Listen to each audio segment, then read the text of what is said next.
Rah, rah, rah, rah. Hey, another episode. We're back. Musashi R&D Sessions. Yes. Soon to be R, D, H, and M sessions. We're going to have some changes coming up. Are we partnering with H&M? We might even throw you on camera next week and just see what happens, or next episode. Yeah, we know. Probably lose all of our listeners instantly. We've been telling you have a face for radio, but No one needs to see this Ugma. The problem is the height of the tripod for you on the next episode. It's going to have to be about 7 foot tall. We might just use a ladder. I think I have to be in front as well. I'll make sure I'll be sitting on the floor. How about that? And we got a new addition to the team, Big Mark. Yeah, another jiu-jitsu. I know. We just talk jiu-jitsu. We'll turn this eventually into a jiu-jitsu podcast. What are we talking about today? Talking about stretching. Stretching. Ooh. Waste of time? I don't know. That's a stretch. I love stretching. Yeah. Pop quiz, Hal. Yes. What are the different types of stretching? I'm aware of dynamic and static. I believe there's a third. Dynamic, static is what some people call like passive. Yeah. Yeah. What's the third? You've got active stretching. Yes. Right. And then I'm going to throw another one in there. Yeah, or you've also got Pnf stretching. Yes. That's is like that's an assisted- the best type of stretching. Is it? Well, maybe. So yeah, we'll look at active, passive, dynamic, Pnf, and then I think we should throw into the equation like a flow yoga style of stretching as well, because that's becoming more and more popular amongst athletes of all sports. Yeah. But stretching, do you guys rate it? Do you do it for yourself? Yeah, I actually spend quite a bit of my week stretching. Have one day, Mondays, where I don't actually lift weight. I just stretch. Just stretch. So I try and do a 45-minute stretching session, and then 45 minutes. So what type of stretching do you like to do? well, I'm a bit of a yoga fan. I know it's quite a controversial topic, but really the controversy is about stretching too close to exercise, right? We'll talk about it a bit more, but I love my yoga. Just getting in the zone. Sometimes it's not even about your body and stretching your muscles. It's more about this almost meditative nature of it, and the other thing about you're into like flow yoga, aren't you? Yeah, flow 'Cause yoga, there's heaps of yin different yoga. types of All kinds of things. Yeah. One thing I learned early on, in my weightlifting life is, what focus on mobility, flexibility, and these kind of things that you tend to ignore when you're a bit younger. Yeah, you're pretty good at that. You've been fairly strict on that for as long as I've known you. Yeah, and a lot of people. It's always the last thing people want to do. Exactly. Yeah. It's like It's not cool. No. That's the problem with stretching. But is it? I think Yes. it is. The Starting best to stretches become- as well, or the lower body ones, or the lower back ones anyway, they can get a bit exy. Yeah, we should Yeah. probably talk about like what are the areas to focus on as well. What about you? How you get into some stretching? I do cardio 5 days a week, so I stretch before and after every session. So Before and after cardio only. Yeah. well, anything that requires lower body, but any lower body exercise I do incorporate some form of cardio. Yeah. And what type of stretching are you doing? I do. I warm up with dynamic stretching and a very, very brief static stretch beforehand, and then a longer static stretch after the fact. Cool. Nice. Yourself? Good. I used to do a lot of sort of static, or what we call passive stretching. I've always called it static. Yeah. But I used to do a lot of that, and I found the benefit. Like I wasn't becoming more flexible. I enjoyed it. It felt good, but it didn't feel like it improved my range of movement or anything like that. So more recently, I've been doing sort of yoga style stretching. So you are sort of using flow movements on a certain body part to sort of lengthen that range of movement. Yeah, and I think that's a big thing that people don't make this distinction between stretching, warming up, and mobility. Right? They're actually 3 different things, right? Most people think, oh yeah, have a bit of a stretch before I exercise. That's my warm up, my mobility, everything done. But no, it's not, right? You see the old standard stretches. They'll bend down, they'll touch their toes, they'll find they'll a try. wall, they'll stretch out their chest. I'm good to go. Yeah, exactly. Sometimes it's too late. Sometimes it's when you're halfway through and you feel a niggle and you're like, oh, I better stretch. Should have done that before. And even then, sometimes it's almost protective tension that you don't want to remove. In certain scenarios. Well, I've seen a lot of studies that actually stretching can actually hinder your power output if you're training for weights. Yeah, so I think that's probably a good thing to start on. Okay, stretching, good or bad for performance? Well, I mean, overall, I think it's good for performance, depending on the type of stretching you're doing and when you're doing it, and the type of exercise. Yeah, I think different types of stretching can be applied to different types of exercise. Mm-hmm. Like you with your cardio is going to be very different to.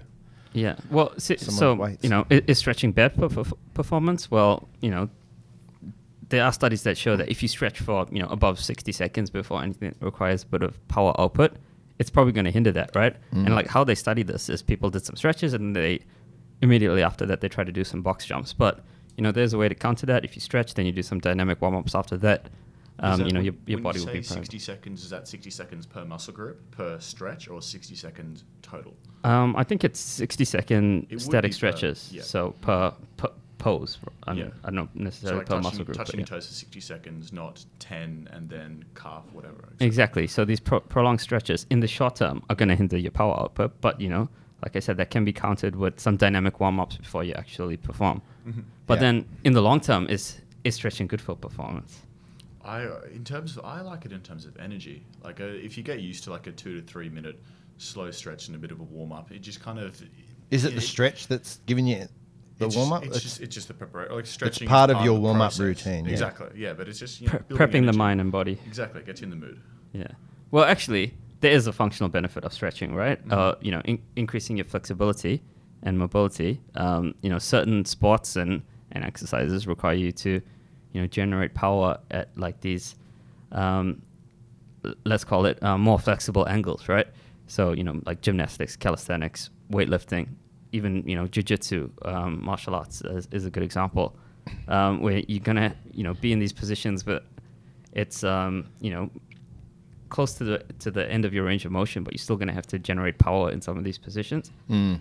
And what stretching does is, allow you to live in these positions more comfortably. Mm-hmm. Yep. I'm all about activation style stretching. So something that's like if you're training legs as an example, you want to activate quads, hamstrings, glutes, hips. So activation style sort of range of movement, dynamic or flow sort of stretching is what I. What does that look like? It might be like just a simple one might be a lunge position. You're lunging forward, and then as you're coming back, you're sort of stretching the hamstring. You move forward. It's hard to explain that. But yeah, no, I get what you mean. Definitely, these muscle activation things have a better place in your warm up than these long static stretches. Yeah, maybe like a glute bridge where you're holding it at the top. Yeah. So you sort of learn and you're squeezing. Mm-hmm. So you're actually opening up your hips while you're activating your glutes. Nice. My favorite is always a leg swing. A leg swing, yeah, they're great pre-cardio, pre-sports. Mm-hmm. Your hip swings are really good for opening up your hips. That's more of a dynamic style of stretching. Yeah, exactly. Sure. So a lot of people just kind of group everything together: muscle activation, dynamic stretching, static stretching.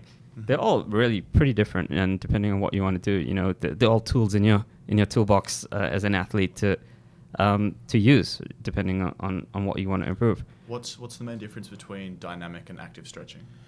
Well, active is when you're, say, let's just use like your calf as an example. I don't know if you can get this on camera. So if you're raising your toes towards you, you're actually stretching out the calf. Yep. But if you're pointing your toes away, you're activating the calf. So one stretch, one activates. That's an active type of. That's just a basic example. Yeah. Your Pnf style stretching. Yep. That's where you might have an assisted stretch, right? So you'll hold. You might have a massage therapist or someone that works with you, where you're holding almost a static stretch for a period of time. Mm-hmm. Then you sort of release for a few seconds. And then you'll forcefully put yourself back into the stretch, but you're aiming for a larger range of movement on the next time you activate that stretch. Cool. Do you know what PNF stands for, Hal? I was actually Googling that. What does it stand for? It stands for proprioceptive proprioceptive neuromuscular facilitation, right? It's quite an important term because like proprioception is quite a key thing, right? Your awareness of your body. So if you spend too much time static stretching, you can almost be hypermobile. So you can be in these positions where you don't really have good proprioception. Like you've seen people like put their legs behind their head, right? Like, okay, cool party trick, but what are you gonna do with your leg behind your head? I would say, like, if we're looking at timing, right, I would look for some sort of active or dynamic sort of style of stretching before a workout. Agreed. And in your downtime or a day off, you can incorporate some more static style passive stretching. Yeah. How I like to do, Pnf stretching is often incorporating resistance bands, right? So holding a stretch and using a banded distraction, not like a distraction like a clown standing behind you, but it's a different traction from where your muscles are moving. So it's a distraction, right? Particularly good for hip stretching, especially if you're correct. But what it does it helps activation as well. Exactly, and it helps balance, right? Balance and stability. So what you're trying to do in a warm up is get these muscles activated, and also prime yourself for movement, which involves stability, right? So improving your balance. Static stretching doesn't really support that too well in a warm up. Yeah, you use a lot of that in your warm ups, don't you? A lot of banded work. Yeah, so, you're getting that stretch, you're getting the balance, the activation, so you're sort of getting it all in one. That's So if you are one of those people out there that are doing sort of just that passive stretching, if you are training legs and you're sitting there holding a hamstring stretch for 30 seconds before a workout, it probably could hinder you. You're probably better off doing activation and dynamic style stuff. Yeah, agreed. Yeah. While we're on this topic of stretching, we've recently launched our Musashi Performance Lab on our website, which is sport-specific training and sport-specific nutrition programs across a large variety of sports. So if you haven't seen that, jump on our website and check it out.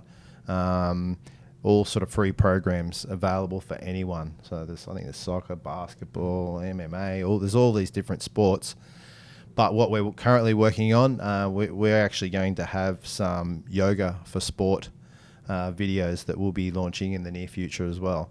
I would recommend, I love yoga. I find it awesome for sport. It crosses over to basically any sport. It incorporates all the things that we've spoken about today. There is some static, there is some passive, activation, balance, mobility.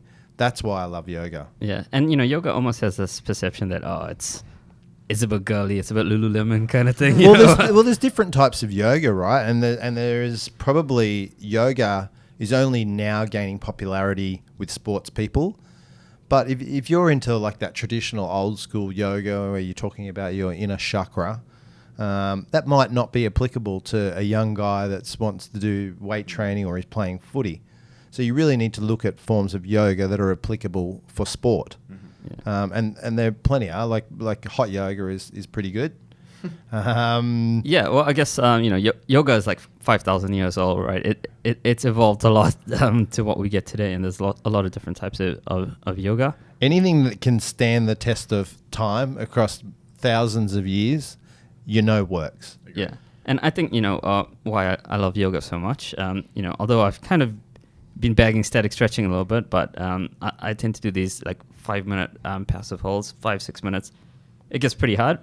Right, and I'm talking like really, really hard. A passive hold is different to a passive stretch, though, right? Correct. So often it's about holding a passive, joint angle or position rather than stretching a muscle for 5 minutes, right? A lot of it's focusing on sort of core, activating your core, your breathing, all these sorts of things. Exactly. So, breathing's a huge part of yoga, but huge part of stretching too. Yeah. The key benefit, I think, is something called, equanimity training. So training to be big words today. Comfortable, being uncomfortable.